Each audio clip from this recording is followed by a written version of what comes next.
global dialogue. And we quite happy to host this alongside the Norwegian Institute of International Affairs.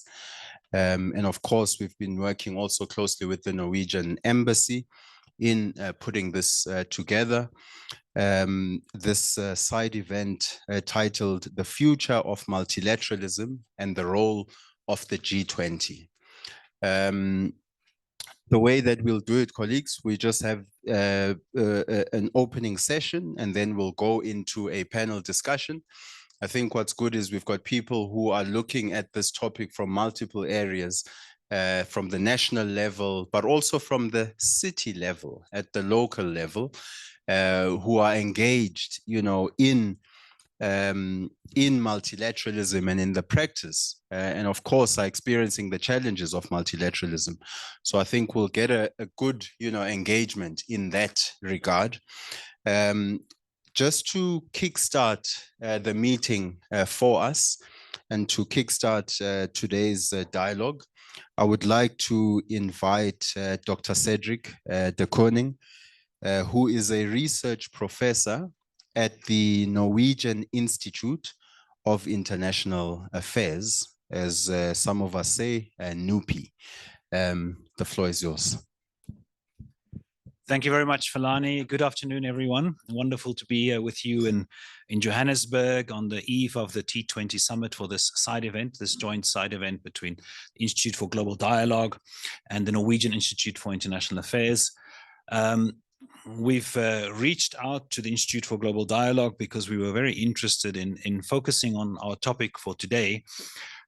Norway has been a guest country of both the Brazilian presidency in 2024 and now the South African presidency in 2025. So Norway is very interested in learning from the G20 experience, and we as researchers in the Norwegian context to look through the G20 prism, also to make sense together of the global transformation that we are all experiencing, the future of multilateralism, and the role of the G20 in that. So that's really the aim of this meeting. This is a kind of a dual-pronged effort, because we're also going to have a follow-up meeting in Norway in early December on the same topic.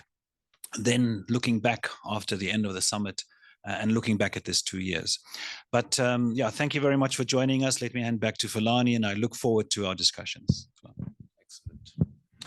No, thank you, Cedric. And colleagues, then with that, I think our first session is essentially going to just give us a few key reflections of the year that has been, but looking at it from different layers, looking at it from the national, the local, and the international level. We're very privileged to have with us the Deputy Minister of International Relations, Mr. Alvin Boters. He's got quite a busy program and was actually supposed to be not in Johannesburg today. So we're quite fortunate that his office actually availed him to address us today for this opening session. And I know this has been quite a busy year for him personally, but also, of course, for the department. So with that, let me invite Deputy Minister Boters to give us his remarks before we welcome the other speakers.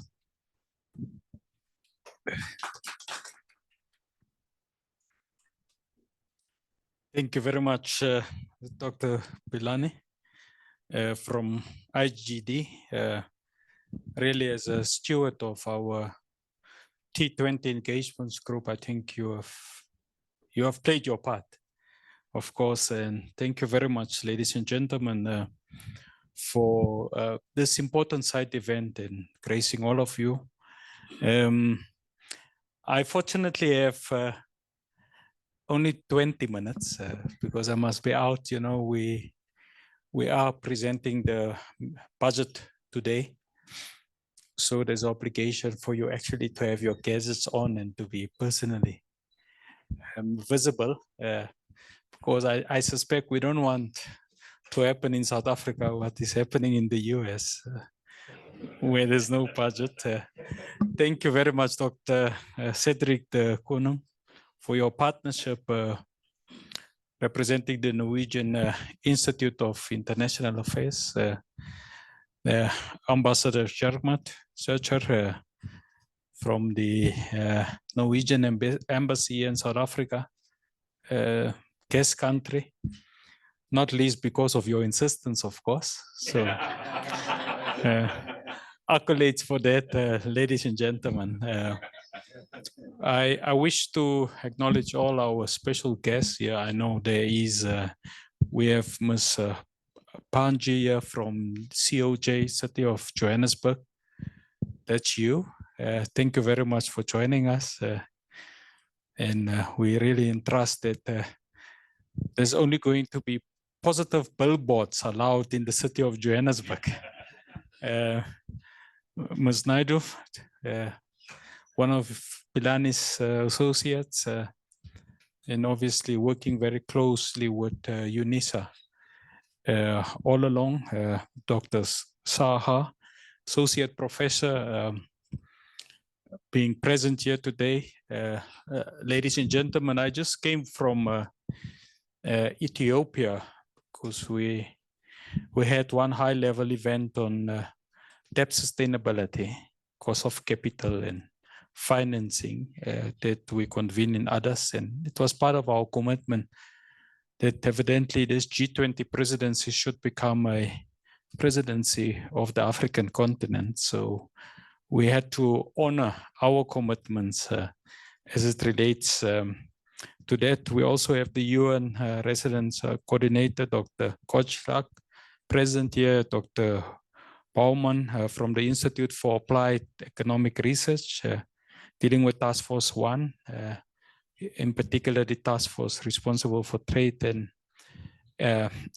investment. Good afternoon, ladies and gentlemen.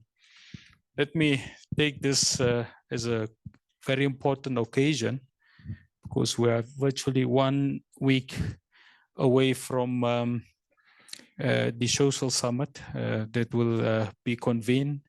And in essence, it will be the curtain raiser towards the G20 Leaders Summit. As things are currently, the work are being done on text-based negotiations line by line, trying to ensure that we remove any pitfalls to ensure that we have a leaders declaration. So I think that is important. But we are elated that today's T20 gather under the thematic approach of the future of multilateralism and the role of the G20, ladies and gentlemen. Because our G20 presidency comes at a very opportune time where we have to all insulate the international system from what we call spirited pushbacks in regards to both multipolarity and the deepening of the multilateral system. We have seen that the difficulties with the UNSC amongst both wars that are being perpetuated in our everyday contemporary life, genocide. You have seen that international law as an embodiment of the UN system are actually being subordinated to what we call narrow national type of interest. So we have a mutual responsibility as countries of the UN to ensure, ladies and gentlemen, on the occasion of 80 years of United Nations General Assembly, 70 years of the Bandung Conference, that our principles and our conduct look at what is in the interests, collaboratively so, of all member states, all 193 member states of the United Nations, to ensure that we minimize geopolitical rivalry. We try to close the distance in relation to economic fragmentation, that we build back better in relation to, in particular, unilateral trade measures. And as a consequence thereof, ladies and gentlemen, the non-negotiable aspect around climate change and financing becomes really the foundation of our international cooperation and common solidarity. We are obviously not naive that for decades, the multilateral system has been seen to be anchored and led by your big powers. But I think increasingly we have seen that your middle powers such as South Africa and Norway, for example, have a very pivotal role to play to ensure that the outlook of the UN, it's more based on what we call social equity, ladies and gentlemen. And that for us is key and critical. Moreover, in this epoch of uncertainty, we have a unique responsibility, Ambassador, to ensure that we insulate multilateral institutions from implosion, not only for us as a generation, but also us being a catalyst for the future generation that needs to exist. In that regard, obviously, South Africa are elated that this partnership have seen one of our guest countries in the form of Norway, given their historical role in the anti-apartheid struggle, in the more broader decolonial struggle. And this is important, Ambassador, because in the contemporary debate about what constitutes racism, it's important that people understand the history of South Africa, the history of Africa was indeed the history of a decolonial struggle. And a country such as Norway has been a pivotal a mechanism in regards to ensure that we dismantle apartheid. But ladies and gentlemen, I think all of you have internalized the thematic approach of our G20, being that of striving towards maximum solidarity, having equality as part of the world order, and ensuring that in all our efforts, sustainability becomes our mantra. And we say this, ladies and gentlemen, given the fact as we speak, and the figures have not changed, unfortunately, we have only achieved 17% of SDG goals, 17% of SDG goals, and we are left with 5 years before the attainment of those SDG goals.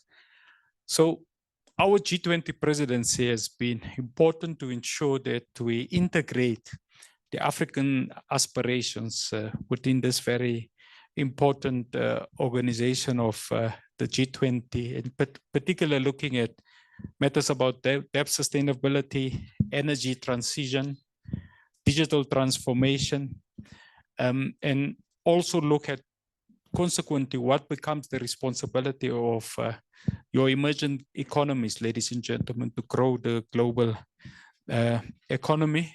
We are welcoming, of course, the African Union as a new member to the G20 family. And that was a commitment we made as South Africa many years back that like the European Union, it's quite important if we want to ensure this equity that the AU should be part of this very flagship initiative.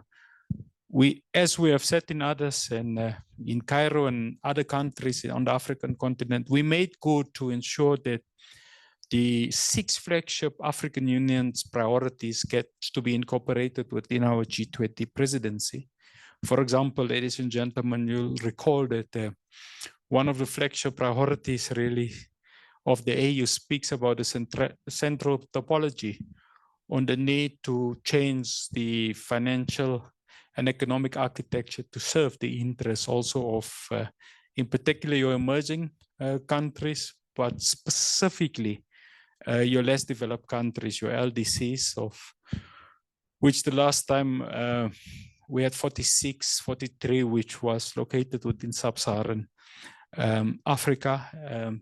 And it's for that reason, ladies and gentlemen, corresponding to the ambition of the AU that we welcome also the Compact with Africa 2.0 initiative, I think Germany has been exemplary in relation to, solidifying its permanent commitment to the African Agenda 2063. So we do welcome the broadened compact that we seek actually to evolve outside of the G20 presidency of South Africa. But of course, ladies and gentlemen, no debate when we speak about G20 can be outside of the repository of what the African continent has, especially as it relates to your critical mineral strategy. That is a key issue. It's important for us as Africa, given the rising global commodity prices and the opportunity dividend, in essence, presented by the African Continental Free Trade Agreement. So for us to have an increased corridor, trade corridors on the African continent, ladies and gentlemen, should be based on value addition, should be based on regional value chains, premise on industrialization, manufacturing, and of course, what we have said as South Africa to ensure there's value addition of critical minerals at a point of extraction. That is important because the AU Commission in December 2024 published its own critical green mineral strategy. All member states, all 55 of them, has then been given the obligation to domesticate that critical mineral strategy. South Africa correspond to that instruction or policy director from the AU, and we domesticated our own critical mineral strategy in April of this year. This is important, ladies and gentlemen, and this is the message that we give across the African continent, given the fact that if you look at SADC as a 16-member bloc, it doesn't have a critical mineral strategy. And if you look at the Great Lakes region, you look at the countries such as Botswana, which is a major diamond producing initiative. If we don't have a critical mineral strategy, it will be quite difficult to continue to have conversations on the G7 initiative on diamonds, for example, that seeks to subordinate the Kimberley certification processes to the economic interests of your more bigger economies. So as part of our, assuming an early responsibility as interim chair of SADC, that will be one of the key and critical outcomes likely of our own chairship, which ordinarily we're supposed to have taken it over in September 2026, but because of the difficulties in Madagascar, they voluntarily transmitted the responsibility and the wish that we must take it over. So once again, Dr. Philani, it's important that beyond the G20, your research institutions such as that found themselves within the G20 becomes a permanent partner in our own repository as South Africa to shape the continent based on principles of good governance, deepening of democracy, but also to have a more fairly balanced trade balance that should unfold.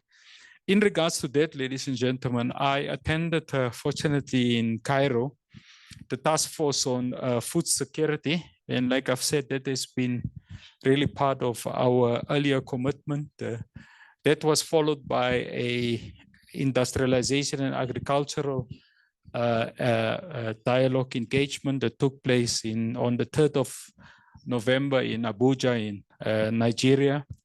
And of course, the cost of capital engagements that took place in others in Ethiopia.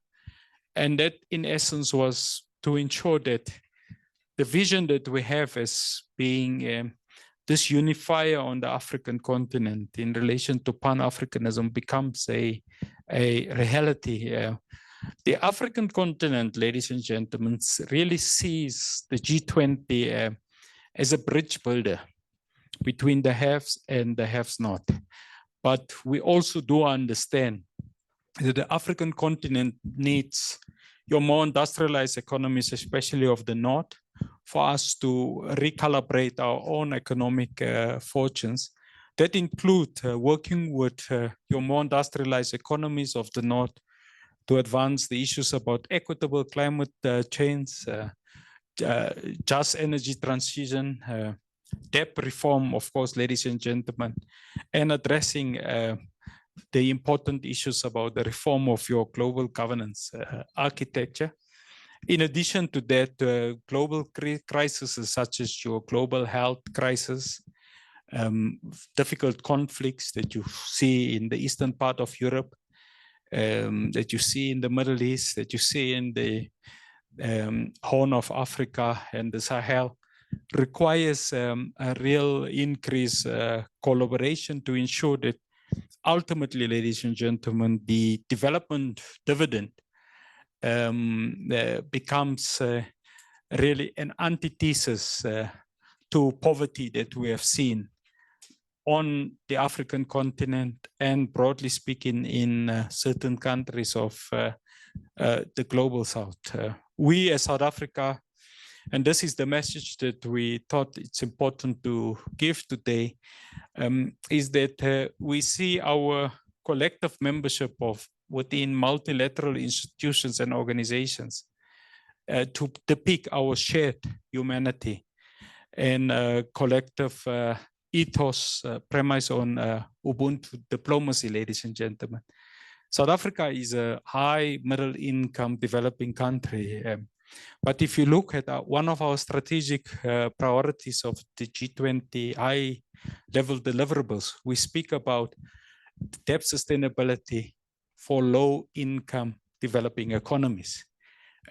So we always use our proximity to multilateral institutions to champion the cause of the most vulnerable. So I thought that obviously is important.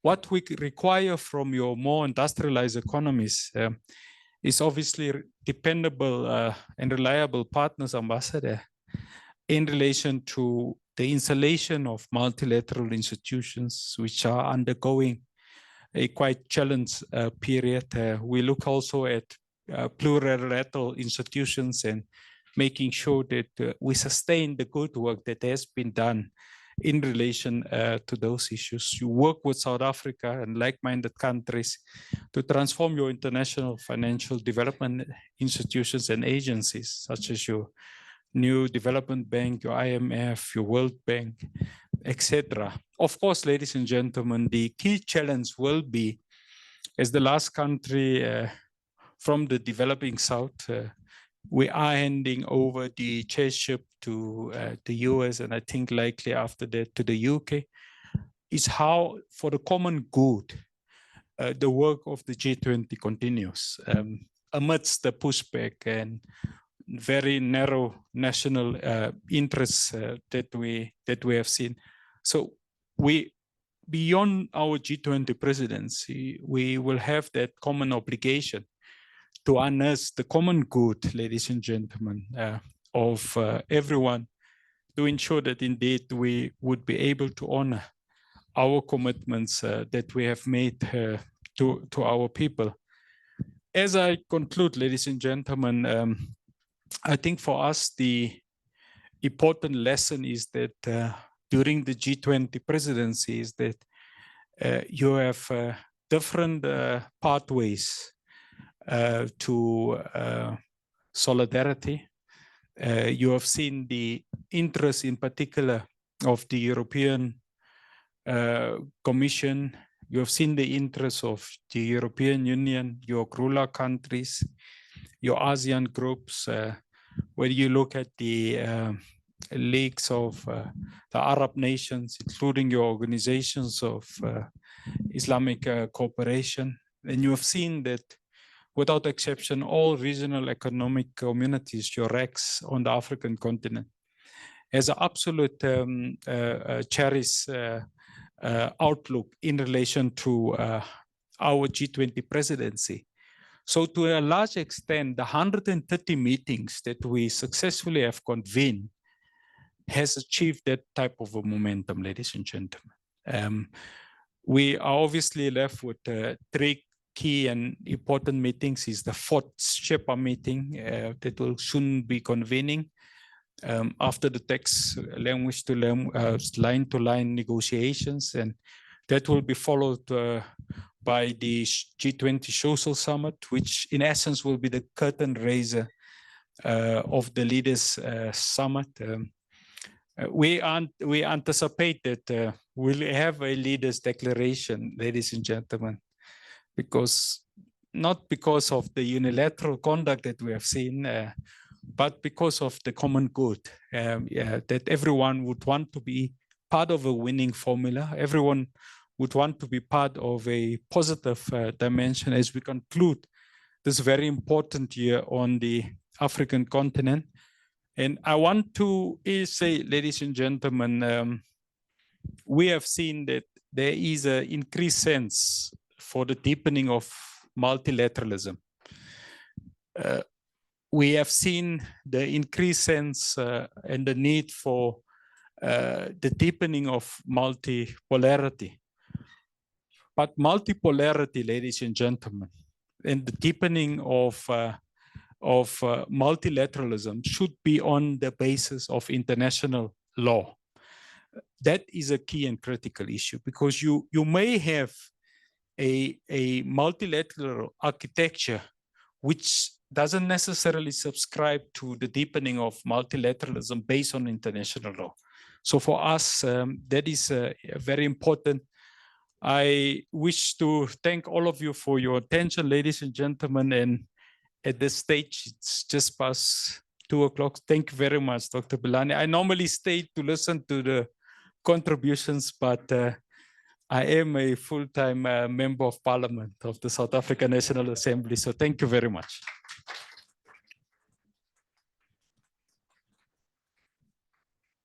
Deputy Minister Bottas, thank you so much. I think this is really appreciated. And I don't apply it only to government officials. I talk about, people in other places. There are people who do their jobs to tick the boxes. And then there are also people who actually, put their heart into it and actually see that, it is bigger than yourself. And so we really do appreciate the Deputy Minister honoring this invite, and also especially also his team that enables that. So colleagues, with that, let me ask the ambassador of the Norwegian embassy in South Africa, Ambassador Gerbmund Saiter. The floor is yours.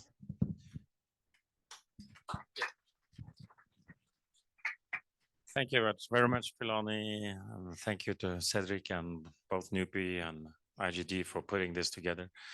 It's, I think it's a very good topic, a very important topic. And I will stand on the protocol of Deputy Minister Bottas, and I would struggle to find anything in his intervention that I would disagree with. So I think it's yet another sign that Norway and South Africa see eye to eye on so many issues, as we have been doing for so many years.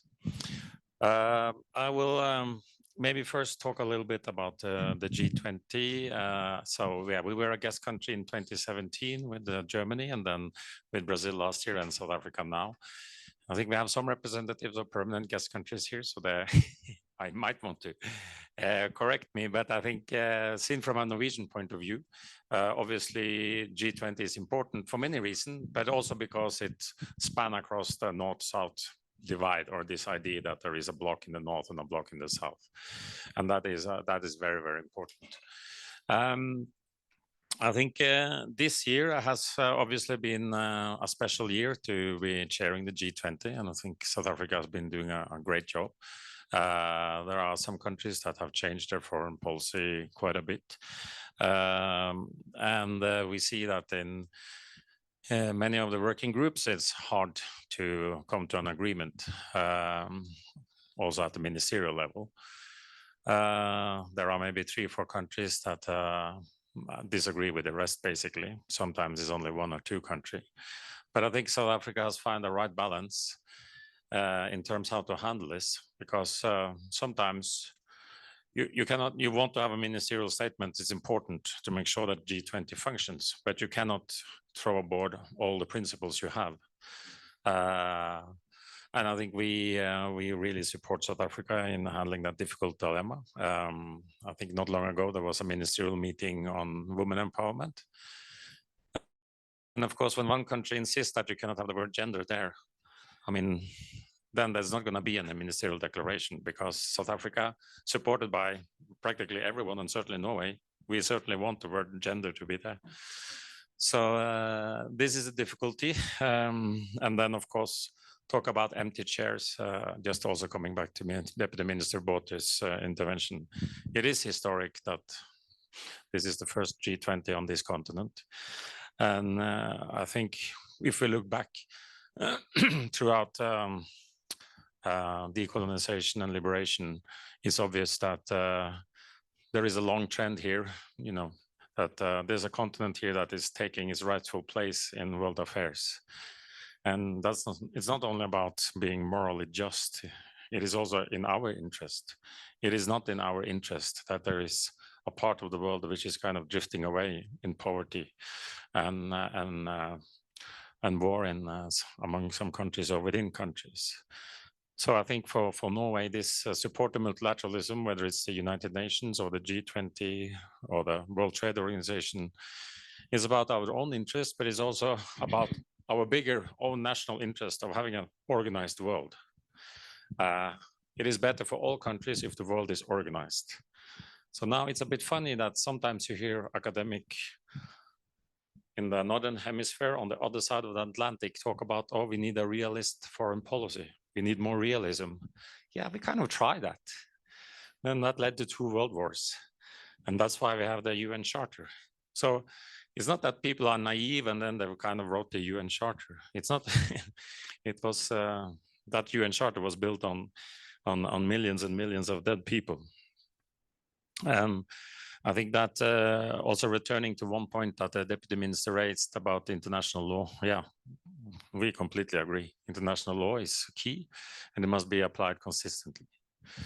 So what does this mean? Well, it means that also sometimes you have to criticize your friends or what used to be your friends or might be your allies still, because it's a key aspect of our national interest to have international law. So if we look at Russia's invasion of Ukraine, for us as a neighbor to Russia, obviously a gross violation of international law. And then came the discussion about double standards. Yeah, we should have that discussion. And it must also be applied equally. Has the West, is it true that the West have had double standards? For sure. The Iraq invasion in 2003 was a violation of international law. Yeah, no doubt about it. We can have that discussion. But that means the discussion will also apply to everyone. So there was a BRICS statement from the summit in Rio this year that condemned Ukraine attack in Russia. So obviously we know which country put that language in that BRICS statement. But if we're going to discuss double standard, we will discuss double standards everywhere to talk about the very few and limited attacks of Ukraine in Russia. When Russia invaded the whole of Ukraine, killed thousands and thousands of civilians and do it every day. Well, that's not credible. So we should have the discussion about double standards, but it should be applied to everyone. But what we need more is this across the work collaboration, like Norway and South Africa, Norway and Brazil, because really, it is not really about the North and the South anymore. It's maybe more about some countries are trying to follow international law, think international law is important, while other countries don't think it's important. And again, consistency is important. No country should annex Greenland and take it away from Denmark.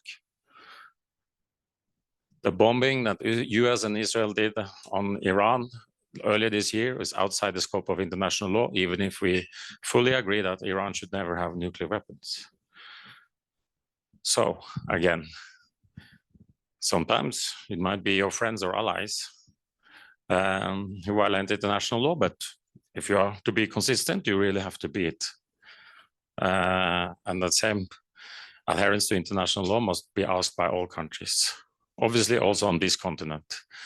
And yeah, civil war in Sudan is raging, and there are certainly in foreign influence there contributing to war crimes. I think also a more practical way we can cooperate North-South, as the Deputy Minister indicated, we are sharing the interest for multilateralism. So that also means that we must work together in coalitions, again, cross-regional. One example is the International Criminal Court, where many member states, 77 of them altogether, they signed up on a joint declaration in defense of International Criminal Court earlier this year, after one country who is not member of the court threatened sanctions. It is this we need to do more of. Same World Trade Organization. I think on world, yeah, I was at the G20 trade ministers meeting, and it was, of course, many different views on World Trade Organization, but every country, with one exception, would like to keep a strong World Trade Organization as a foundation for global trade. That means that there are so many, I mean, basically all countries in the world, with one exception, have a common interest in keeping World Trade Organization floating. So that means we need to work together to do that. And then, of course, there are many different views on World Trade Organizations. And of course, there are several countries that are maybe having some difficult positions. But the most basic is, do you see a World Trade Organization as important in the future for world trade or not? And that is for 99% of all countries, it is affirmative, it is yes. And I think that is also, in a way, what this G20 does when one country is staying away from part of the proceedings. You know, G20 under South African leadership is continuing. It's not collapsing, obviously not. There's going to be a summit as well. There's going to be, yeah, let's see what comes out of it. But a lot of work has been done. And I would also highlight a couple of them. Also coming back to Deputy Minister Bote's intervention, if you look at the finance track, the Africa engagement framework that they have adopted there, it's quite important 5-year program for the most powerful ministries of finance all over the world to continue to discuss developing challenges for this continent. Because I think sometimes, you know, development issues have been kind of, okay, you development ministers, you can deal with that. I mean, we all know that ministers of finance are very crucial in all countries. So it has a high value in itself that the Minister of Finance from the G20 will continue to discuss these issues. And I think a concrete outcome from the Washington Minister of Finance meeting was also the improvement in the common framework for debt sustainability. Okay, maybe it look like small steps, but it is a very difficult material. And again, I think we should pay tribute to South Africa for being able to get that agreement under very difficult circumstances. That was really hard. I think also the African expert panel with Trevor Manuel, very good contributions coming from there. And then, of course, the Global Inequality Report with Stiglitz and many others, also important. So I think when we look back, despite all the difficulties of sharing G20, when one major country changes their foreign policy so much, South Africa has not only managed to share, but also to leave an imprint, which is quite remarkable, I think.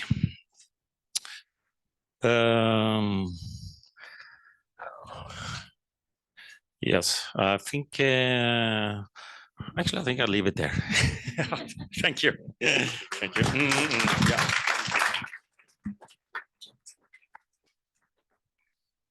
Oh, thank you very much, Ambassador. I think, you know, the point you mentioned around sort of defining a changing international ecosystem around not just sort of the old categories that we might have, the global north, the global south, but who is committed to a multilateral order? Who is committed? Which are the countries? And once those countries identify each other, can those countries work together to actually uphold the key tenets of the multilateral system? But it's not just about the multilateral system for the sake of the multilateral system. It's also working to constantly improve the multilateral architecture.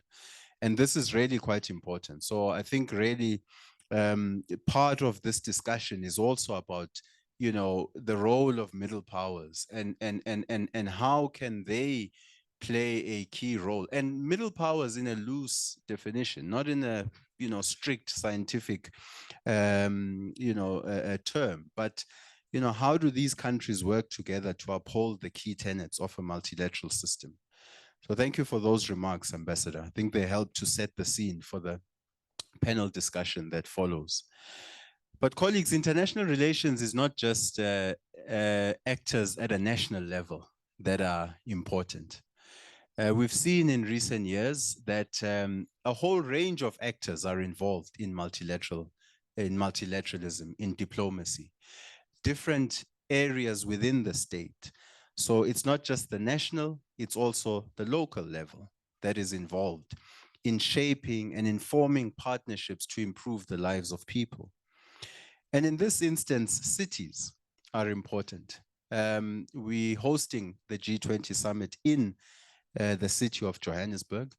And with that, it's really great that we have with us Ms. Shompo Mpanje, who's a specialist, strategic networks and associations, international relations at the city of Johannesburg. And she's also a task team member of the Urban 20.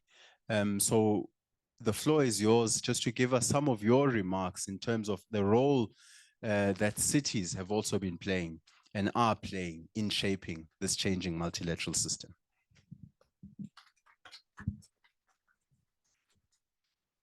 Thank you, sir. And I normally introduce myself by saying I'm from the city of gold, but the mayor normally reminds me that the gold has been stolen. As Chair has alluded, I am Shompo Mpanje from the city of Johannesburg. And pardon me if I refer to my notes a lot, or I sound like I'm reading. And I will also do my speech sitting. I will now show what I've done there. I have created an expectation. One, everyone that gave a speech was standing. I said I will sit. Two, I have mentioned my challenges. What I've done, I've been honest. And I think it's time that we meet in rooms and become honest. Take me as your city, take me as your local government, and you as the international space or your national. Imagine what would happen if we meet in rooms like this and we are honest with our challenges, we are honest with where we want to be. And the national and international involves everything that I've said to come up with resources. Thank you. Just to start, in this challenging international landscape, we have seen that it's changing. And our multilateralism is indeed, like the deputy mentioned, is under strain. You know, polarization has been bad, you know, taking everything to where we don't want it to go to. Cities are spaces where challenges are felt. It is spaces where global challenges such as your climate change, your inequality are most visible. But we are also spaces where innovation and collaboration can be met up. As the sphere closest to the people, we do become key actors and diplomatic actors in ensuring that multilateral cooperation from the ground up is felt. In many ways, that means that cities have indeed become engines of global cooperation, showing that how local action can sustain multilateralism and also how we can be there to improve politics at higher levels when they falter or can't be heard. Now, this growing influence in the global stage has been seen, or with platforms such as the Urban 20, And as Dr. Pilani mentioned, I was part of the task team for the research and content for the Event 20 that was co-chaired by the City of Johannesburg and Tshwane. And the U20 is an annual diplomatic initiative that runs parallel with the G20. It brings together different major cities, to have honest conversations about sustainable finance, your climate resilience, as well as social equity. Therefore, providing a mechanism to contribute meaningfully and collectively to the G20 agenda. Your U20 summits then brings all the measures from the leading cities, and they convene to develop common recommendations and adopt a communique that fits directly into the G20 process. Under the G20 presidency, as mentioned, the City of Johannesburg did host the U20 summit. And this was not symbolic, it was substantive, because it ensured that African voices are heard in policy discussions, and that has never been happened before, or it's something that we are driving a force to. And it also implies that cities can be strategic partners in reimagining multilateralism. That means that cities cannot just be implementers, but we must also be part of the co-authors of global solutions. Now coming to reflections from Johannesburg's experience, allow me to share the 3 key main points that stood out for us.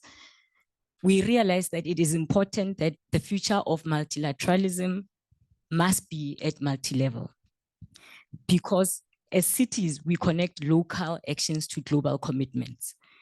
We are where we ensure that your global commitments depend on local delivery. Cities need direct access to finance and stronger mechanisms to ensure that these global goals are reached. I'll just give an example for the City of Johannesburg. The city partnered with CFF, which is the city's finance facility, and it is a project that develops flood alleviation in cities like Alexandra. It aims to reduce the severity and frequency of flooding events, and it also improves ecosystem health. Now, that demonstrates how cities can directly access technical and financial support for your climate resilient projects. The second thing is that cities serve as bridges between global policy as well as community projects. What do we mean by that? It is that we provide practical pathways to resolve your SDGs. I mean, the deputy did mention that we have only reached 70% of it. Include us, involve us, so that we can push the number up. Time is moving. From the city side, what we do, an example is that we have a climate action plan that aligns to the Paris Agreement, and this shows that we are implemented at the local level. The third one is that cities demonstrate solidarity, and that it can be done at a local level as well as a national level at once. Through cities like your C40, your UCLG, as well as your Urban 20 as mentioned, cities can collaborate together to share solutions, advocate for collective ideas and progress. And this is another form of a horizontal or lateral diplomacy. It complements the traditional state-led multilateralism. So for the example there is that you will have your different global networks. They meet where cities come and share information together, find different problems and challenges, and advocate for what it is that cities can do to help our national agendas. Now, building on these reflections, it is important for me to give an outcome of the U20 process, which culminated in a significant global advocacy document, the U2025 communique. Now, this is where our voices are heard. This is where we call for action to the G20 to recognize cities as essential partners in multilateral collaboration and empower us cities as essential partners in collaboration and empower us in direct finance and climate development finance. The communique also calls for mobilizing $800 billion annually to ensure that digital transformation, public governance, as well as your equitable and inclusive mobility is done. It was endorsed by 38 mayors and was submitted to the G20 in September when we held the U20 summit. And I think another important thing, earlier this morning, I was in a newer webinar, a new urban agenda webinar. And it's, so the urban is like a blueprint for cities for sustainable finance. And I think what struck me is that they are doing webinars for regional sections. And it was the first time that they had one that spoke for Africa. And two, they mentioned that they are pushing and indeed ensuring that cities are involved in all the developments that they do. And I think that is important because it shows that we are being heard. It shows that cities and Africa, their points are being put across. And it also, for me, proves that a renewed multilateral system is indeed where we are going. And in conclusion, as the city of Johannesburg, we do urge and say that it is vital for the local government to remain part of global conversations, because cities do turn global promises into practical projects on the ground. Therefore, cities need to be equipped, represented, and resourced accordingly. And I personally believe that the essence of a renewed or reimagined multilateralism refers to one that listens, to one that acts, to one that learns, and also puts local thinking into our global agendas. So by empowering cities, engaging our communities, and building cooperation from the ground up, we indeed can achieve multilateralism that is impactful, that is one that is effective and inclusive. Thank you.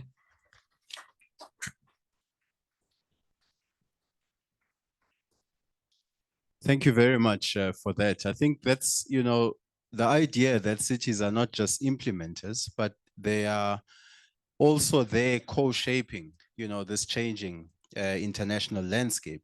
And they are an important linkage, you know, between the local and the international. I think this is very, very important. And it's really been great that we have perspectives that come from the national, particularly in terms of South Africa's presidency of the G20 through Deputy Minister Bottas. We've had a perspective also from a guest country within the G20 in the form of Norway. And we've also had a perspective, you know, from the city of Johannesburg, which is hosting the G20 summit, and quite a number of side events and other summits, Business 20, Social 20, and quite a number of activities. So a lot happening in this city. So colleagues, that concludes our opening session where we had those reflections. Allow me to then invite panelists to the front. We've got a few panelists. Let me ask first my colleague, Ms. Sanusha Naidu, who's a senior research fellow at the Institute for Global Dialogue, associated with UNISA. Colleagues at the back, if we could maybe bring some water here to the front for our panelists. And then let me also invite Dr. Cedric de Koning, who's a research professor at the Norwegian Institute of International Affairs.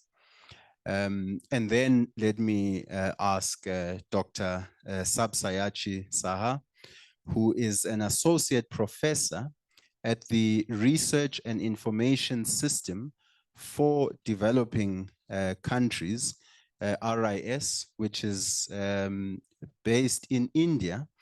And he is also a member of Task Force 5 within the T20, which is the task force on accelerating climate action and the just energy transition.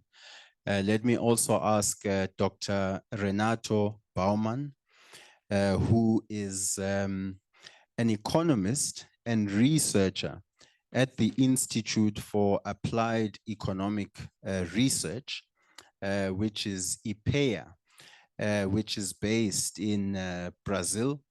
And they were one of the co-conveners of the T20 last year. So they handed over to us. And, you know, he's just gotten off a flight, I think like 18 hours or something like that. And he literally got to the hotel, refreshed himself, and then, you know, came here. So, I mean, you know, that's another level of commitment. You know, it was very easy, I think. I mean, it was very easy to simply say, hey, there might be a delay, you know, let's rather not do it, you know. So really, really, really, you know, that is serious commitment. And he is a member of Task Force 1 within the T20, which is on trade and investment. And then lastly, representing the United Nations in South Africa from the UN Resident Coordinator's Office. We've got Dr. Ricardo Gottschalk, who is a senior economist in the Office of the UN Resident Coordinator in South Africa. Can you take it over there? Look over there, yeah. No, excellent. So thank you, colleagues. I think let's do just an initial round in terms of, and we'll just go in terms of the order of the panels. I think if we just invite, you know, just opening, you know, remarks. We've heard obviously from our opening session, you know, the dynamics of a changing multilateral system. We've heard it from different dimensions, and so just your initial impressions in terms of the future of multilateralism. You know, where do we find ourselves today, but also sketching it and looking forward. You know, we are trying to maintain the elements that are functioning within a changing multilateral system. We're all aware of the challenges that this multilateral architecture faces. So initial remarks from yourselves, initial reflections, and then we'll take the conversation forward from there. Starting with yourself, Sanusha. Thank you very much, Philani. Thank you for putting me on the panel as well. Mine was just a 2-hour flight from Cape Town, so it was okay. Ambassador, other colleagues, of course, to observe all diplomatic protocol. It's been a big year because we've been doing this every time around what does the multilateral look like going forward. But I think what is interesting for me is both the Deputy Minister and Ambassador's points that all is not lost.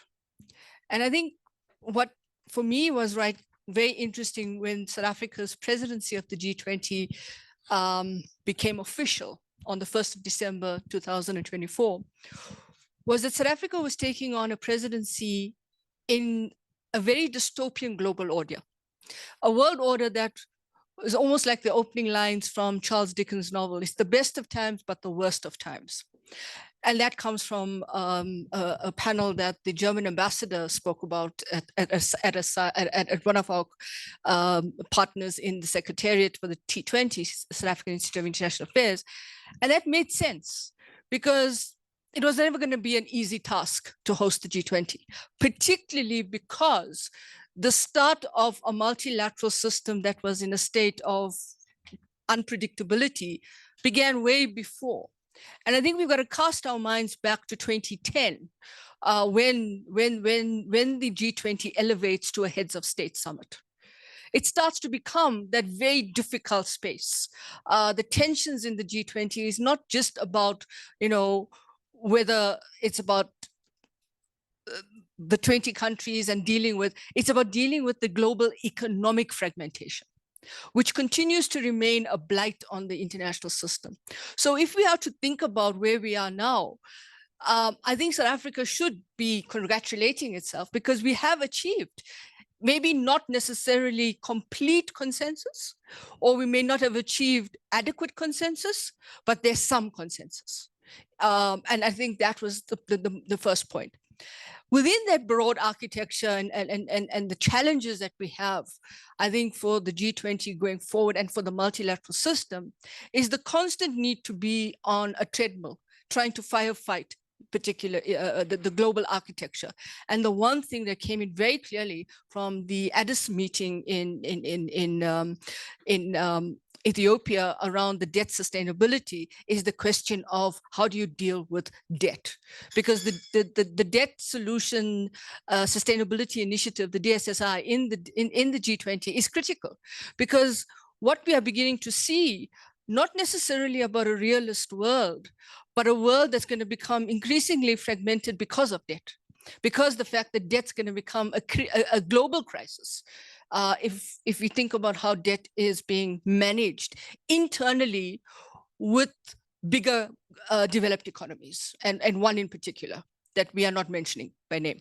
And that means that once that debt becomes unsustainable in a particular country that is underwriting the financial architecture right now, but not to a complete thing, because the underwriting is more around production, finance, security, knowledge, and so forth.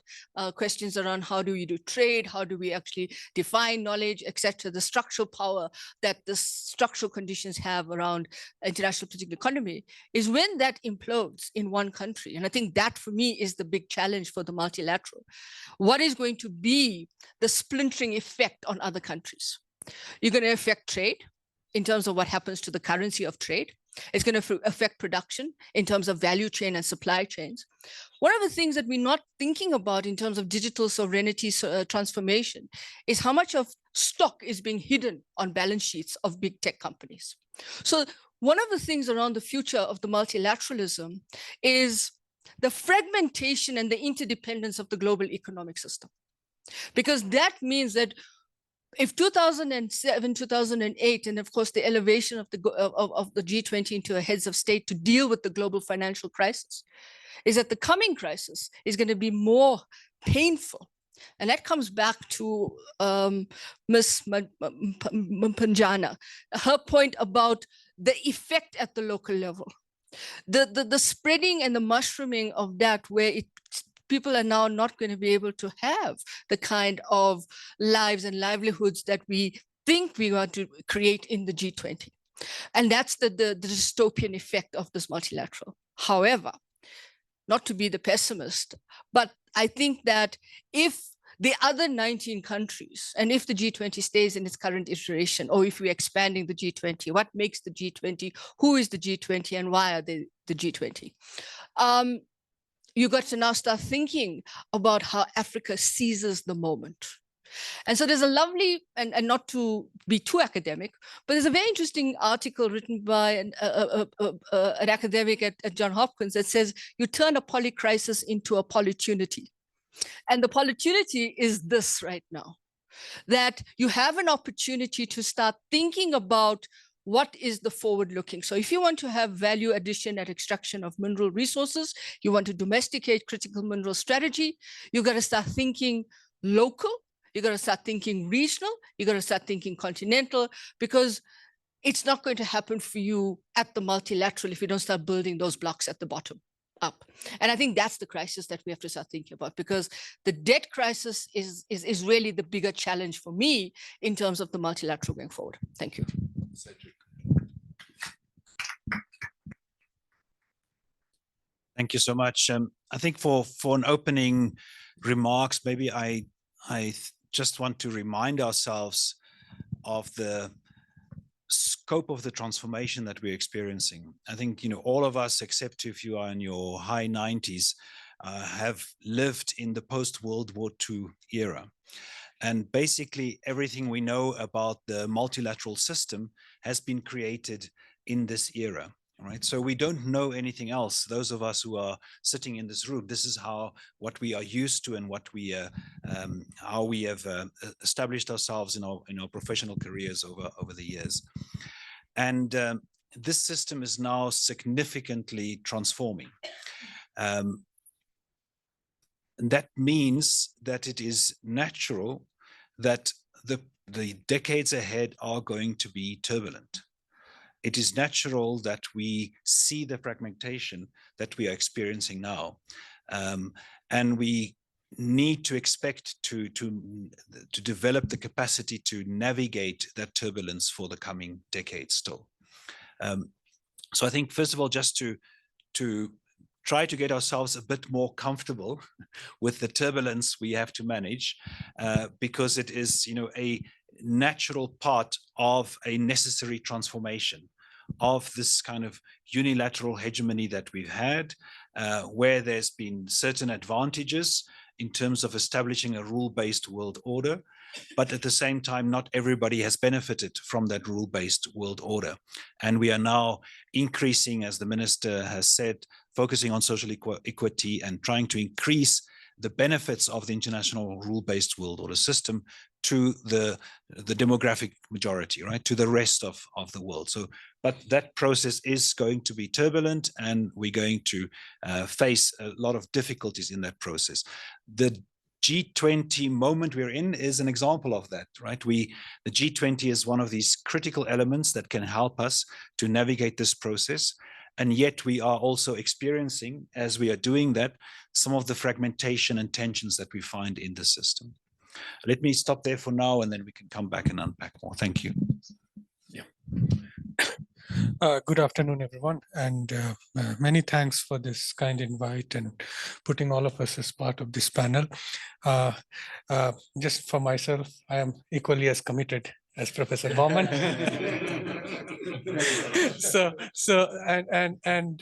We have been doing this. It's almost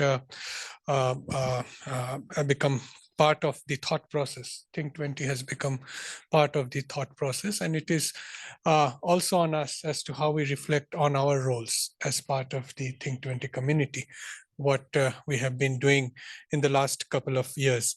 Of course, we have seen this transition from the how the G20 presidency moved from the global north, so to say, to global south, via very resource-rich countries like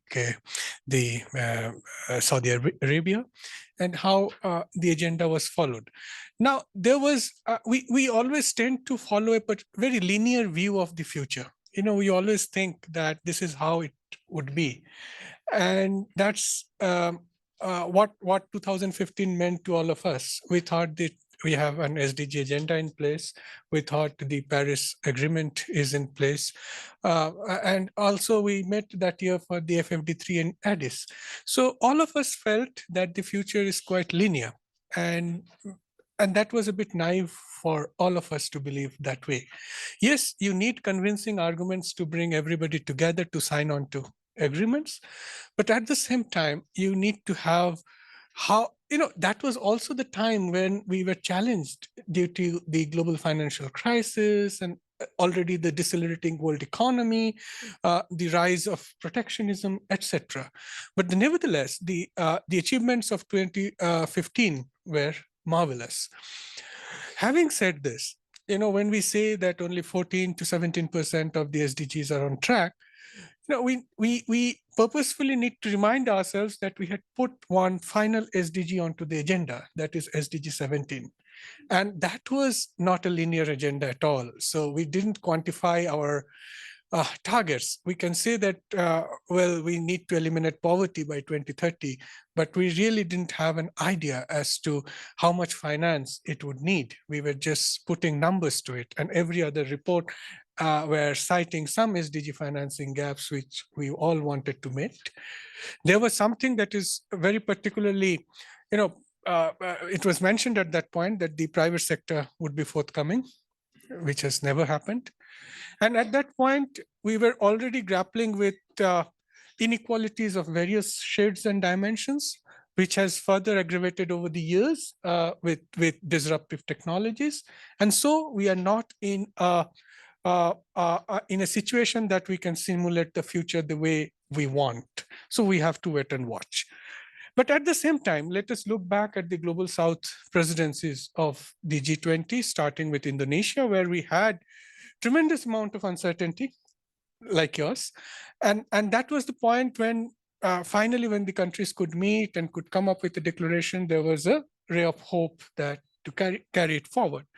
Similarly, in India, there was a lot of energy put in to have the right balance in the G20 agenda. And let us also look at it from a very academic perspective. How did the agenda evolve during the Global South presidencies of the G20? Why did India think of an idea around lifestyles for environment? How do we connect climate debates and development together? So far, we have been struggling. Okay, finance is fragmented, technology is fragmented. Those communities who talk about climate, those who are into carbon tunnels, and those who talk about developments are all in different rooms. But is there a way that we can bring them together? Similarly, in Brazil, when we are talking about, the Global Alliance for Poverty and Hunger, that is an immediate challenge, how to deal with the immediate challenge. So we have had a very good amount of experience from the Global South to have the right inspiration for setting the agenda for the future. And I believe, let us continue on this path to have dialogue, more dialogue, and see how solutions can emerge. And that is the way forward for multilateralism. Thank you. Just ask the colleagues on the back. There's several seats here. If you want to come and sit down, you're very welcome. Yeah, there. Well, let me start by thank you for the invitation and for the aerobic opportunity that I have. I don't have to go to the gym anymore. We are every transition period is stressing and sometimes even traumatic. We are living, as far as multilateral scenario is concerned, we are living a transition period that goes back 1 or 2 decades. The uneasiness with the WTO process, the uneasiness with the IMF quotas, the uneasiness with World Bank, and you name it.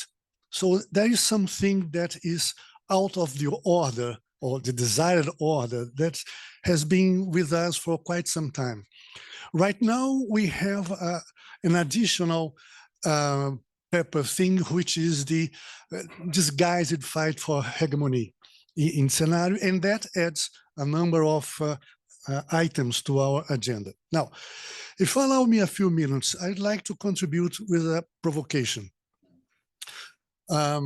And I will refer to the WTO and trade realm because I think it's clear, more clearly and easier to present the point. But that's true for every other agency with some changes here and there. I had this colleague in ECLAC who would say, he was a statistician, and with analogy to product classification, he would say, at 1 digit, we all agree. We are all for peace, for environment, not all, but most environment, income distribution, growth, and blah, blah. At 1 digit, it's okay. When you go down to 2, 3 digits, that's where things start to become more blurred. Now, let me use being the addiction of being a teacher for such a long time.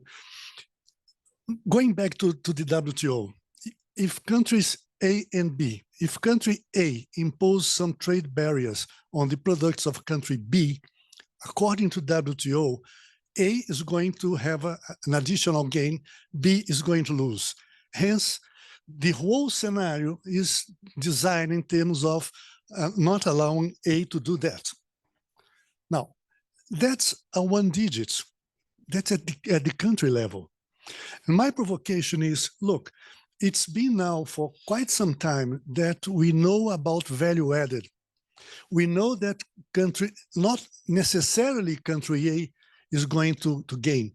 Why? Because you have value chains, you have value added, difference in value added. It might even be that country B gains more than country A. One. Two, we now have a good deal of statistics and data at the firm level. So it's presumably easier to identify the gains at the firm level. Whereas the whole debate at the WTO remains, and there's nothing in the horizon that says that it will change, remains at the one-digit level. We are talking about the dispute settlement mechanism. We are talking about who are the developing economies. We are talking about at one digit. And there are a number of items that belong, even at the one digit, that do not belong to the WTO debates. Foreign exchange, the parities that can make all the difference, the increasing share of services in industrial and agricultural production, the role of the big techs, etc., etc., etc. And what I mean by that is that this is, as the Chinese say, crisis is the same word for opportunity. We should think big. We should start as make an effort to try and identify how should we conceive a new structure, multilateral structure, so as to comprise this new reality that we cannot argue that we don't know, because the data are there. The availability of data is there. So there are a number of items, a number of dimensions at the 3, 4, 5 level that makes us think not only in terms of disciplining trade measures, but linking that to tax, linking that to the foreign exchange parities, linking that to environmental issues, and so on and so forth. I don't have the big idea to propose anything. I'm just putting on the table a number of new cards that I don't see that have been considered so far. Thank you. No, thank you. From the UN perspective. Wow. Oh, thank you so much. Okay, I am going to touch upon really on the future of multilateralism, and then perhaps if I have a chance, I can talk a little bit about the UN. So it's great to be able to be part of this very timely and important panel. Thank you so much for that. Yeah, it's time of deep reflection. It's time of recalibration for the multilateral system, as we know. The ambassador mentioned here the WTO, the G20 being hit by all this new environment. That this time of great uncertainty, this time of geopolitical tensions, and above all the UN, which is, as I think we agree, it's at the center of global governance, being deeply affected by all that, and having its ability to respond to crisis hampered, having its legitimacy being questioned. And of course that the UN is being responding to that. I can talk about that a little bit later. But talking about the future of multilateralism, the way I see it is that I think this room is the future of multilateralism. We see all the diversity here inside. We are not just talking about spectators here. People here in this room, they are actors. They have been participating in those global initiatives, participating in the G20 process. The G20 itself has shown us that it's possible to have forums, platforms which are more inclusive, which can embrace diversity, which can bring to the fold different constituencies, bring to the fold various stakeholders for and giving a space for an opportunity for us to be together, to dialogue, to have a conversation, and as a collective to be able to chart the path for the future. And that's something that we will see in the long term. I see that's the future of multilateralism, despite the fact that in the short to the medium term, we're going through a very bumpy road. But I think that we can cross that bridge and get there. So that's the way I see the future of multilateralism. Thank you. Colleagues, he's just said a lot of us that are in the room are actively involved in shaping, I think, these debates. We're not here as spectators. In that regard, I would like to I have my own comments, but, and I would like to pose them to them. But I think, let me come to to you. You've been listening, since the beginning. Very short questions, very short comments. Doesn't have to be a question. If there are any burning sort of hands, just lift your hands and I'll recognize you before we go back to the panel. If there aren't, okay, good. I know we've got people from political parties, from the private sector. We've got quite a number of, we've got a good diversity here. So let me start here. Introduce yourself, quick question, comment that contributes to the future of multilateralism.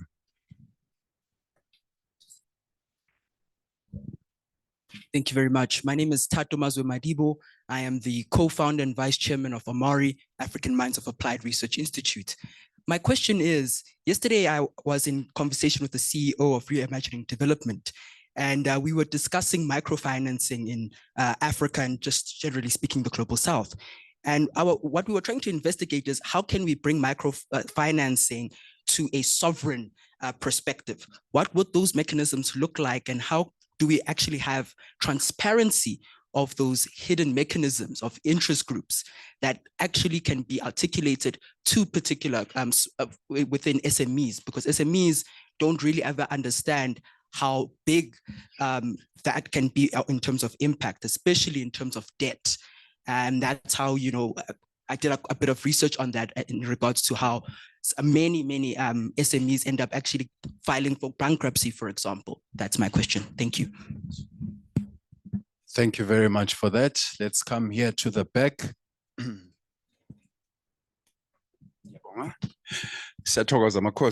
name is Dr. Malusi Mngube. Thank you very much. It was an eye-opening. I think we're living in very precarious times, but I think it's a rude awakening for humanity itself, because I don't think, in essence and truthfully, we've had multilateralism that really benefits people. We've actually had a world economy that is subordinated and dominant, that was benefiting the global North, and primarily white people at the expense of the Black people, that is Africa. Having said that, my question is, I agree more with the speaker, Anusha, when she spoke that we have to go for intra-regional development and all that. I think the window of opportunity, and I'd like every speaker to comment on that, and also Professor de Koning, because I read a lot of your articles, to really comment on the window of opportunity that has opened, that China has managed to become a superpower in every facet of the political economy for the first time, not even the Soviet Union. That window of opportunity, we can begin to have central bank development currencies. We can also have swaps. We can also use gold for the first time. But as that is happening, we are seeing truthfully that America is playing hardball, proxy balls on countries that want to go the other way. What are we going to do about that? For instance, look at what is happening in Venezuela right now, right? Full being surrounded. How can you even hope to develop Latin America intra-development? Look at the saber rattling against Nigeria, whether it's going to happen or not. So we see America, the global North, they are very disinterested.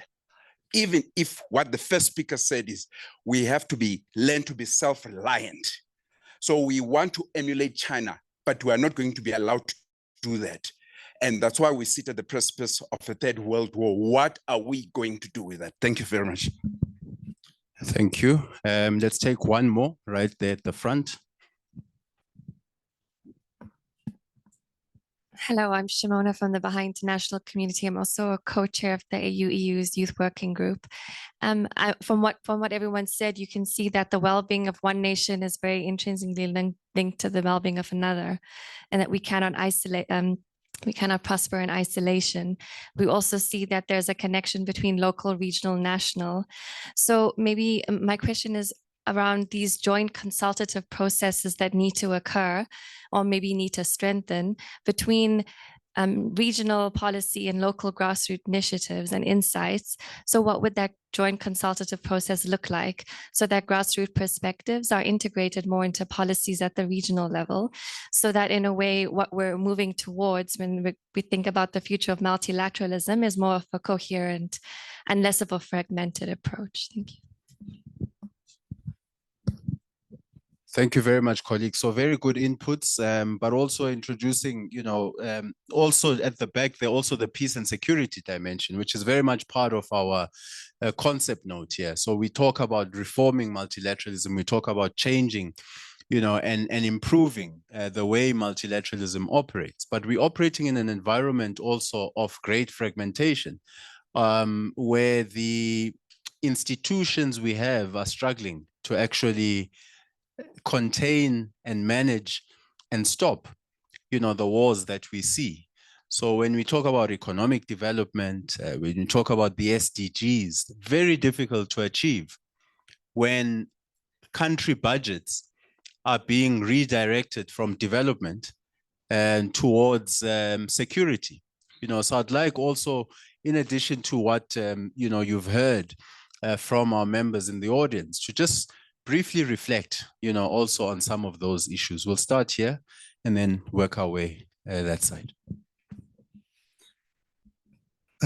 Taking together the microfinance and the regional complementarity, I would answer with one simple thing. Good projects finance themselves. Meaning by that, you have to, this is in my country, this is one of the main constraints, the lack of good projects, technically, financially, and environmentally, and macro contribution. There is a problem, a technical constraint or lack of, the lack of good projects. I myself had the opportunity to be one of the managers of the Brazil-China Fund, 20 billion. In 1.5 years, we could not finance any project whatsoever for the lack of good opportunities. This is out of this world. The money was there. And that links me to the gentleman in the back about complementarity and regional approach, and has to do also with the local thing. Again, if we don't have, for instance, in my region, in Latin America, we are the region that has talked about regional integration more than 70 years, even before the Europeans, Western Europeans. In 1949, we were talking about regional integration, and yet it's ridiculous the achievement that we have right now. Why so? Simple lack of common vision of how to participate in international scenario, apart from specific political and ideological problems and so on and so forth. But there's nothing in these 70+ years in Latin America related to joint efforts to participate in international scenario. That's the basic thing to do. Good projects and statesmanship. We looking for and pay well for a statesman or a stateswoman. We lack that. The budget issue and security is a very important thing, mostly a European thing for obvious reasons, but increasingly coming down south of the equator due to the US fleet. Let's hope that we in the South Atlantic always praise it a lot. It's a peaceful part of the world. We don't have many conflicts except some local wars here and there, Sudan, Iran, etc.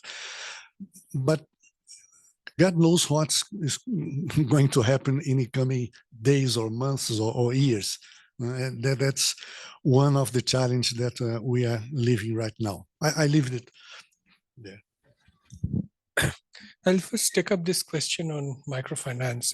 This is linked to how we see both public and private resources coming together. And given the experience of India, something that we have discussed in the SDG agenda is about the domestic resource mobilization. That's what's something very important, because when we are torn apart in the multilateral processes, it is really useful for us to also look inside our own countries, how we strengthen systems, how we strengthen good governance, and our processes that are very important. And from that perspective, in India, if you see the recent developments, of course, the GDP growth numbers looks good, but at the same time, the rate of poverty reduction has been quite significant, both at the absolute level as well as the multidimensional poverty, and all this has been achieved by grassroots initiatives, and grassroots initiatives essentially involve microfinance, but microfinance cannot operate in a very unregulated and non-systematized kind of environment that leads to frauds. So microfinance needs strong regulation. Microfinance needs very, very systematic presence of non-banking financial institutions. And on the top of that, in our experience in India, government has been leading the process in terms of really handing out the seed money, the rotating capital that is required for the collectives on the ground to have microfinance running on the ground, which would eventually lead to entrepreneurship development, women empowerment, and a lot of other added benefits. So this has been hugely successful in India as we talk about the transformations that are happening. The other question, the general mood in the room is about what do we do about fragmented world order with peace and security challenges being unprecedented at this point, weapons of mass destruction, kind of negotiations. We don't come from, some of us don't come from the diplomatic background, so we are not fully aware of how the negotiations are happening at this point. But it is crucially important to look at some of those negotiations that are happening on these critical areas. But at the same time, are we raising the voice from the global south that none of the global south countries want conflict, these wars to happen anymore? I'm just back from Europe. The sentiment there is of strong, very, very centered on war and resolution of the war, but how it would happen, it is not clear.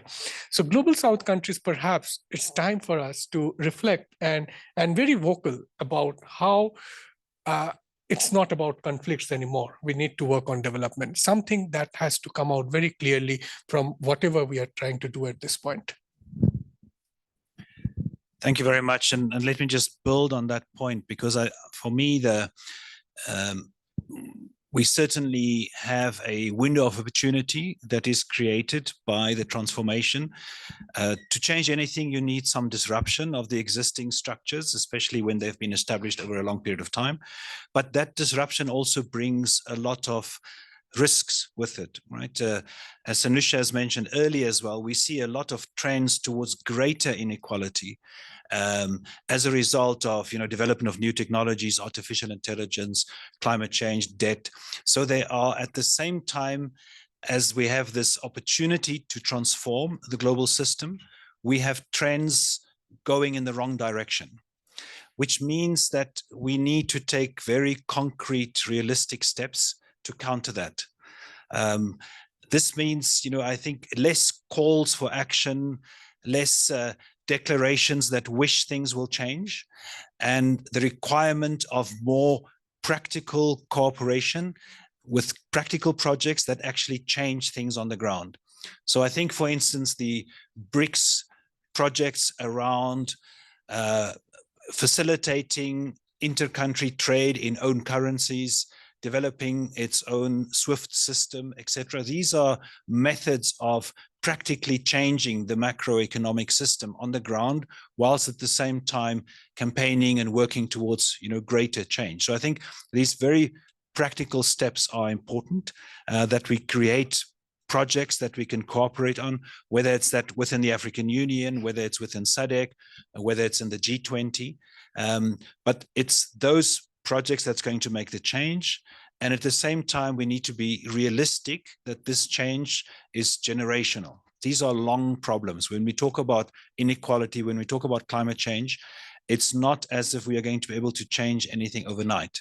So we need to have a vision that can be sustained over a long term. And that's why I think, the G20, the T20 is so critical, because this is where we come together to shape those projects in practice. Thank you. Thank you very much. And I don't want to repeat what my colleagues have said, but just to pick up on 2 points on the microfinance issue. I think it's a very interesting context. I mean, Professor Bowman spoke about the conditions, structural conditions, environmental questions. And I'm not talking environmental in terms of climate, just in terms of policy environment, how much of that enables the issue. And I think for me to pick up on the issue, on whether or not there is money in Africa for microfinancing, that's a big question, because I think we tend to assume that there's no money in Africa, and therefore that has to be always externalized. There is money there. But then you also have to think about who are the microfinancers in the space. Is it official? Is it like in the case of India, where there's a process, there's policy? But on the other side of that is, how do you define that SME sector? Because you have survivalist businesses, and then you have small businesses. And survivalist businesses may not want to be formalized. They want to play, I mean, it's not their fault, let's be honest. They want to be outside of that space because they don't trust the system. The system is not friendly, So I think we've got to also think about it. And then if you think about the experience in Asia, in China, and of course in India, but also the experience of Bangladesh in microfinancing, with the Grameen Bank. And then of course, all of that imploded in different ways. But I think you've got to be careful in terms of trying to emulate from the outside and domesticate in the inside. So it's a kind of outsider-insider perspective. You got to find your own traction within this space. And that brings me to the point about China. I think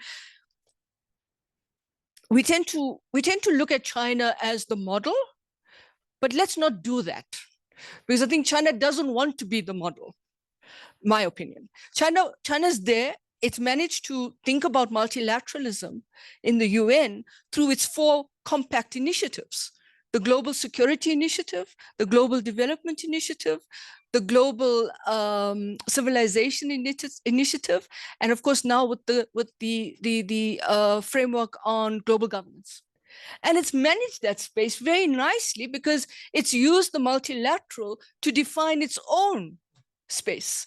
And that for me is fascinating, because if you think about the financing under the GDI, the Global Development Initiative, that China has got the UN Secretary General to endorse in terms of a development initiative, is that is linked to what China is doing with the Belt and Road Initiative.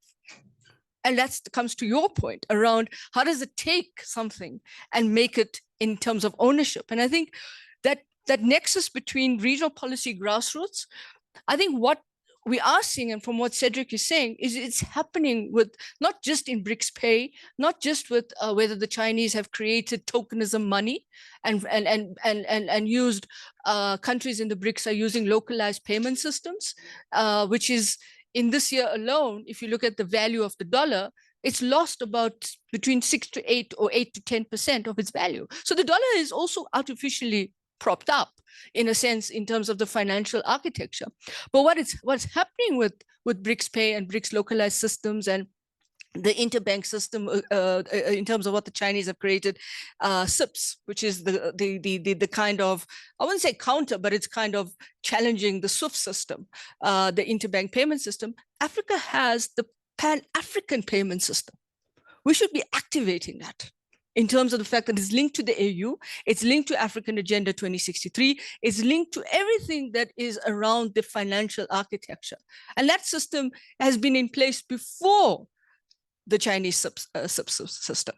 So why is it that we're not taking up these advantages and these opportunities? The second point I want to make about this link between regional grassroots and how do you create that dynamic? Look at what the UAE has done in getting the International Renewable Agency. It lobbied, it got it, and it uses it because I think what we're going to see, and perhaps this is a point that I've been thinking about from another meeting, is are we going to see the regionalization of multilateralism as we go forward? Because you got institutions that are now sitting in particular areas of countries or in one particular ecosystem, and it's not playing out because you can't have your meetings, or you have a country that says that the adjudicated dispute mechanism in the WTO doesn't work in our favor. So are we going to start seeing countries take the risk of starting to host multilateral institutions at the regional level? And I think Africa has those ideal opportunities to do it. And that may actually be the nexus in how do you create the regionalization of multilateralism for grassroots policy. Well, what can I say? It's complicated. I think there are lessons to learn from China. I'm sorry about that. Yeah, well, back at UNCTAD in Geneva, we did a book together with colleagues about learning lessons from China for the developing countries. So I just wanted to make that point. There are lessons to learn. I think you agree with that. My colleague panelists mentioned microfinance. So let me move to the other extreme and talk about a little bit about big finance, international finance, finance we need for, infrastructure development, resilient infrastructure, sustainable finance, and so on and so forth.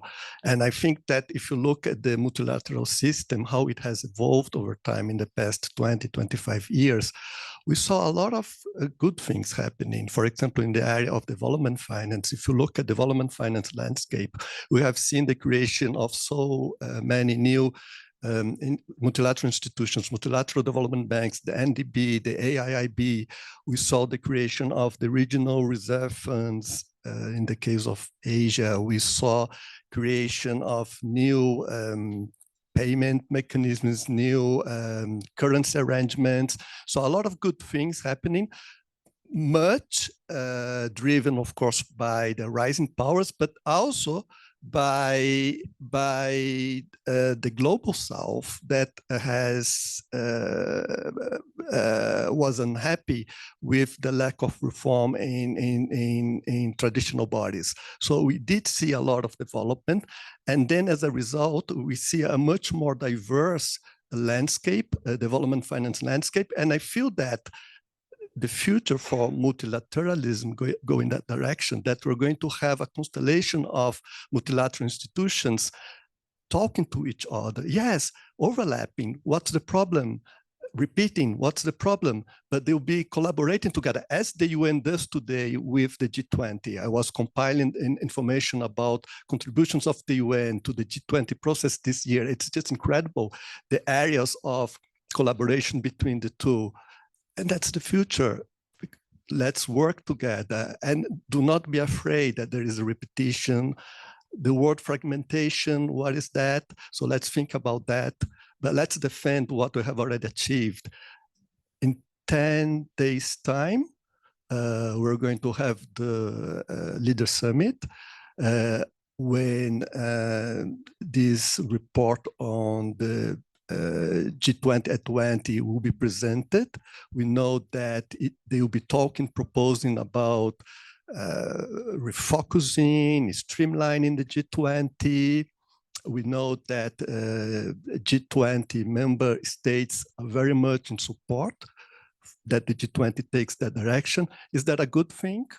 So let's think about that. Let's discuss that. Thank you. No, excellent. Thank you, colleagues. We are running a tight shift, so we're going to have maybe another 2, maybe max 3 questions before we ask our speakers to wrap up. I see a hand there. Please introduce yourself and then go ahead. My name is Saeed Mohammed. I just want to be very precise. I just want to ask the panelists I did present and said the UN Sustainable Development Goals, only maybe 17 to 18% are achieved. So I just want to ask, the technology is moving very fast. So can't we deploy artificial intelligence to help us achieve this UN? Thank you. I make it short, huh? Very short, but so the role of technology in accelerating, what we're trying to achieve. Any hands, any hands? I don't see hands, but I do have maybe one just as the speakers sort of wrap up. It goes back to the point that Ambassador of Norway made a bit earlier.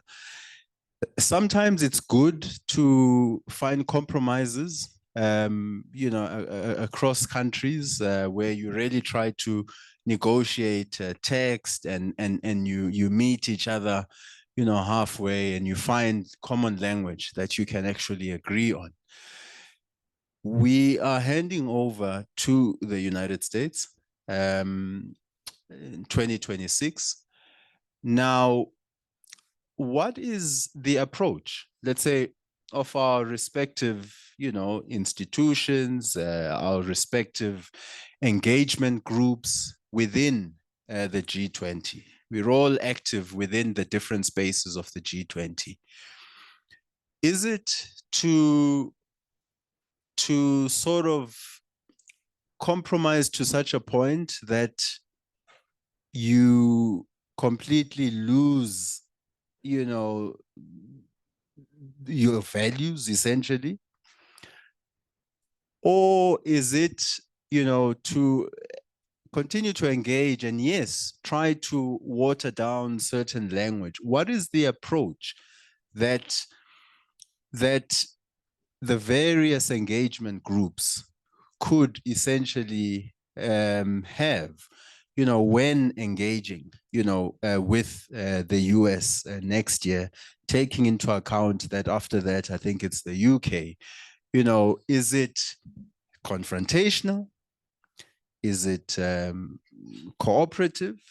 I mean, is it agreeing to disagree on areas where there's fundamental issues of principle? So I just want to, besides the point around technology and just some of your reflections on today's discussion, think about the approach. How do we engage, going into the US next year? Well, with regard to technology, that's another session. We have the whole lot of considerations regarding increasingly artificial intelligence, which can be very positive contributions and can be very damaging at the same time, even because this type of technology that everybody is betting on is different from everything else because it generates AI dependency. It involves it changes your way of thinking and acting. So it's a matter of try and drive or diverse the technology towards the SDGs. And for that, you have to have very clear commitment with regard to SDGs, as well as you have to have very clear commitment with regard to the principles that have been discussed and approved in the G20 in the last 4 mandates.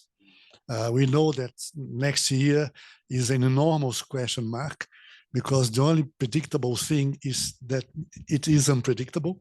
That's the only thing for sure. But then you have a number of the groups and that can live without government, the hosting government. The think tanks is an obvious example. We are right now having in my country a COP30, and the highest ranking official that came to the meeting is the governor of California. It's a way of doing that.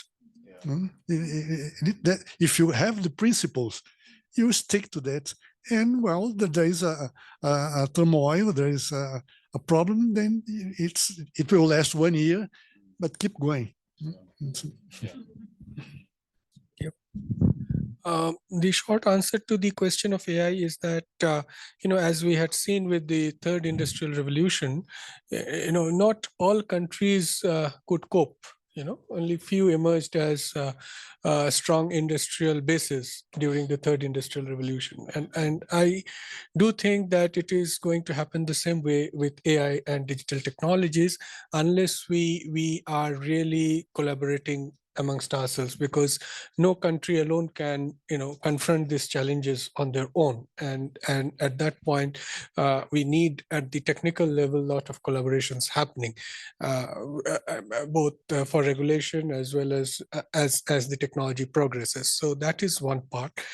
And for the future of G20 and how we should take this up, I do feel that given the strong repercussions that we are having from some quarters, it is important that we initiate a political dialogue within our own G20 constituencies and also with the political system in our own countries as to how they see, because they are the ones who are the custodians of, they are representing the people, they are elected by the people, and it is absolutely important that how they see the political process going on. Thank you so much. I can't resist to respond to the AI question. So just a quick one to say, I don't think we need to externalize our solutions. Aid is not going to solve our problems. AI is not going to solve our problems. We need to, if we look at where development have been successful, it's about societies managing to mobilize themselves and develop themselves, right? I think it's always important to remember that most artificial intelligence is currently developed and owned by big capital for profit, not to save the world, right? But I want to end by reflecting again on the role of the G20, where we started.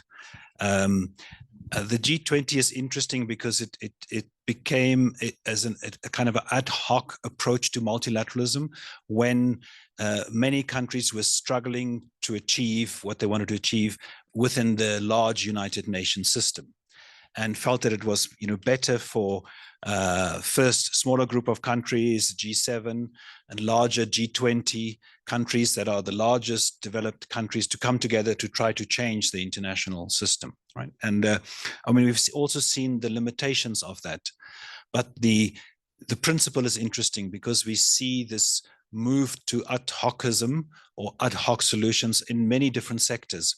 My main sector of work is in the peace and security sector.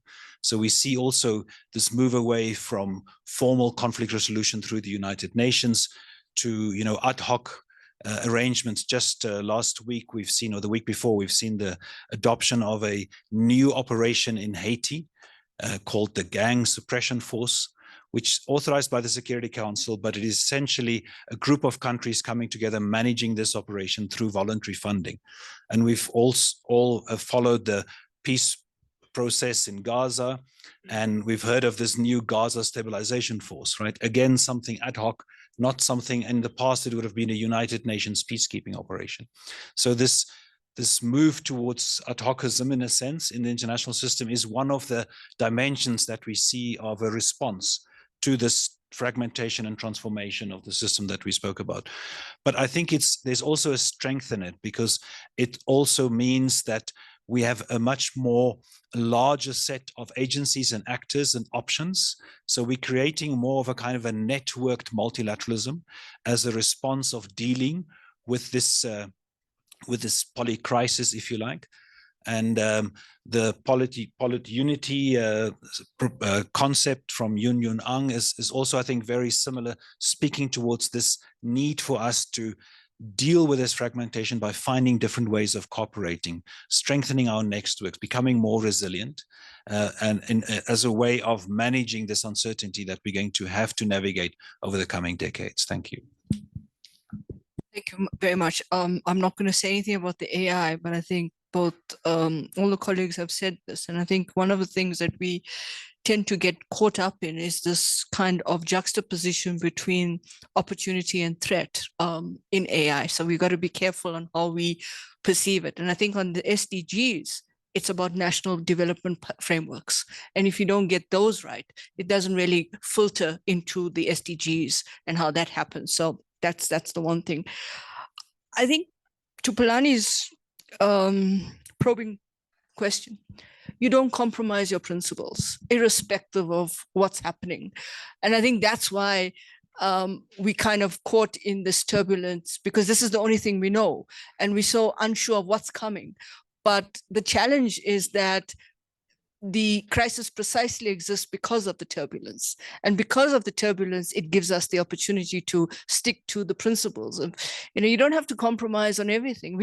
For me, I think the G20 will be also about what happens in domestic settings of countries like the US, because as it starts to deal domestically with its internal issues of its political architecture and the kind of dynamics that are happening across the political spectrum between the kind of actors in that political spectrum, it actually opens up the opportunity on the other side for you to continue to keep the principles and the engagements on what you want to achieve in the G20.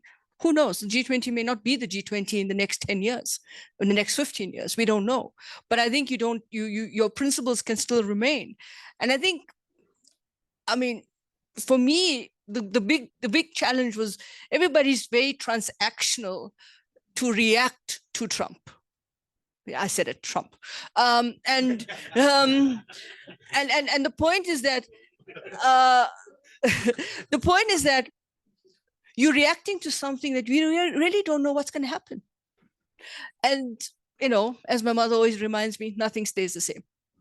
Thank you. Can I have two finger? I'm sorry to take the floor again, but I didn't respond to that question of yours. And I just want to add to what you're saying. I feel if we take the G20 as an example, we have the consensus principle that has been the organizing principle of the G20. As the ambassador earlier pointed out, most of the countries agree on certain things. So why should we be stuck in the consensus principle if we find that one country or a few countries are using that principle to disrupt the whole process and undermine what the G20 stands for? So I think we also need to sometimes,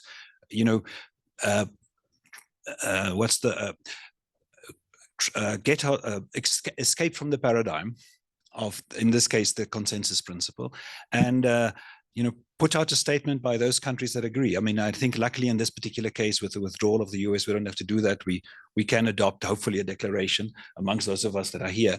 But in other forum where this continues to happening, I think we just need to find ways of showing that actually the vast majority of countries agree on position X. That is our strength. Yeah, and at the beginning of this G20 presidency this year, of course, it was put on the table by South Africa, the concept of sufficient consensus, but it didn't fly. But I want to first respond to that question on the AI. I think it's a very good question, whether it can have a positive impact on the SDGs, not in the short term at all. In the very long term, we don't know what's going to happen, because we have the AI, we have automation, we have robotization. So the world is going in that direction. And I think the key thing is distribution, because if you don't have distribution, we have rising inequality, then there will be no benefits for the SDGs. So I think redistribution is the key there. Whether we want to see any benefits in the very long term, if you go in that direction, of course, that we would need a universal basic income, but we don't know, right? So it's an open question. On the G20, we all know that for the next presidency, possibly all working groups under Sherpa track will be closed. We don't know. Engagement groups, forget about that. And then what? I think that let's not forget that at the end of this presidency now, it's not the closing of a chapter, it's the beginning of a chapter, because we have the legacy of the G20 South Africa presidency. Loads of things to work on to keep pushing forward. Critical minerals and energy transition and so on and so forth. In the same way that we have the legacy coming from India on digitization, we have the legacy from Brazil on hunger, fighting hunger, and let's keep championing and working on these things till, as I said, we manage to cross that bridge and go to the other side. And I'm sure that we'll be back with all our working groups because we need them. Thank you. No, thank you very much, colleagues. And with us, sort of expecting the summit, obviously being hosted by the city of Johannesburg, I'd like to give you maybe just a quick word in terms of you've heard the conversation. A lot of the issues are not just at the national level, but also at the local level. So let me ask Ms. Mpanje at the city of Johannesburg just for your final remarks. Thank you so much, Dr. Philani. I think I just want to make two important comments. One with relation to SDGs and AI. And I think it's important that we have seen that there is now a new terminology called localizing SDGs. And that is important because we know that for me, as the city of Johannesburg, if we were to drill down into SDGs, what applies to me does not apply to the city of Cape Town. So it is important that we go into what applies to you, measure it, take the data, see and find gaps to see to how we can get along to in the long term. That's the first one. And the second point is to address what you mentioned about handing over. I won't talk from the G20 side. I will talk from the local level side as well as from the U20 side. And when we got the chairmanship, we realized that all we have is past communiques. These are condensed. We do not know what has happened in the background. And as the city of Johannesburg, what we did, and it's something new that has never been done, is that we sat and we are doing a full-blown on what we call close-out report to give to the next city, because remember, we are on the level side, local level side, so that they understand the challenges that went through into coming up with this. The initial voices of the people, involved in the communities, the initial voices of the national, what is it that it's been said? So we are not shy. Like she said, we are giving them the raw details of what it is that happened and what it is that we expect. And I think it's also important for them to learn from all these other communiques. What has happened? Let's stop just talking. Let's implement. Thank you.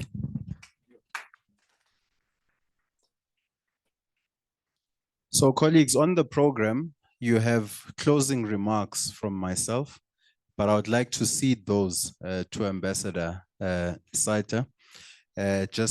You've heard the discussion. So just, some reflections from your side and just to wrap up today's conversation.